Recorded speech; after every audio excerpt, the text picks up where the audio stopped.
Malamig ng bangkay ng dinatna ni Maripe Besmano ang kanyang anak edad 13 anyos na pinaslang at hinihinalang pinagsamantalahan pa nitong nakaraang linggo. Mula pa sa ibang bansa para magtrabaho si Maripe kaya parang pinagsakluban siya ng langit nang malamang pinaslang ang kanyang anak. Sa panayam ng Kamsur News kay Maripe, emosyonal niyang inalala ang kanilang huling pag-uusap ng kanyang anak bago nangyari ang karumal-dumal na krimen. Kausap ko po ng hapon siya, "Mama, panalo po kami sa nutrition month." Sabi ko, "Wow, very good." Tapos, "Mama, magluluto po ako ng lumpia, yung labong po." Sabi ko, "Magpaturo ka sa lola." Sabi ko, "Hindi, Mama, gumawa na ako. Sarap po."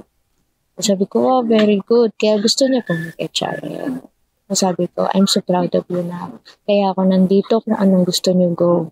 Nandito lang si Mama." Ayon kay Besmano, halos gumuho ang kanyang mundo nang mabalitaan ang masaklap na balita mula sa kanyang kapatid. Pinangkahan na po ako ng kapatid ko, Ate Sor. Si Ashley na si Morgan. Siyempre po, hindi ko patanggap. Siyempre, hindi ko patanggap.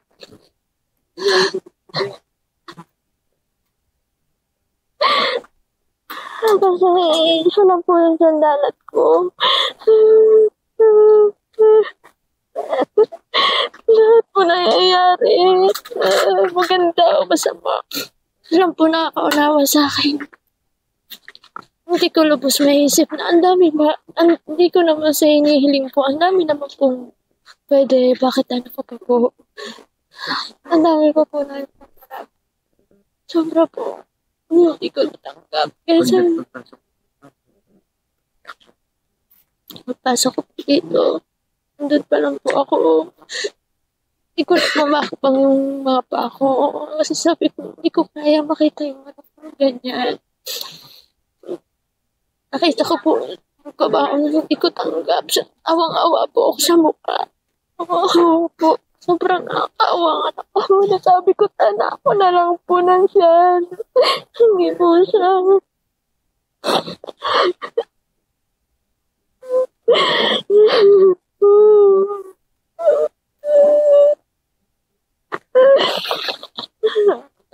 Hindi ko pa alam nangyari kagabi. Pareho po kami ng anak ko. Nawala na po ng malay. Hindi ko po alam.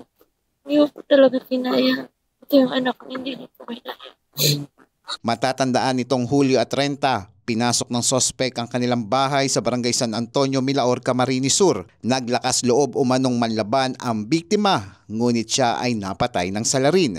Sa gitna ng kanilang pagdadalamhati nitong Lunes, Agosto 4, nagpaabot ng tulong ang Overseas Worker Welfare Administration o OWA Bicol at ng lokal na pamahalaan ng Milaor sa pangunguna ni Mayor Bing Iyuste.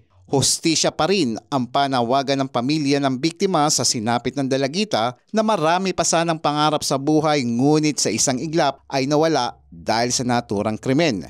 Samantala, hinihintay pa rin ng Milaor Police ang resulta ng medico-legal upang matukoy kung ginahasa ba ang biktima. Eli Balbin, CSN.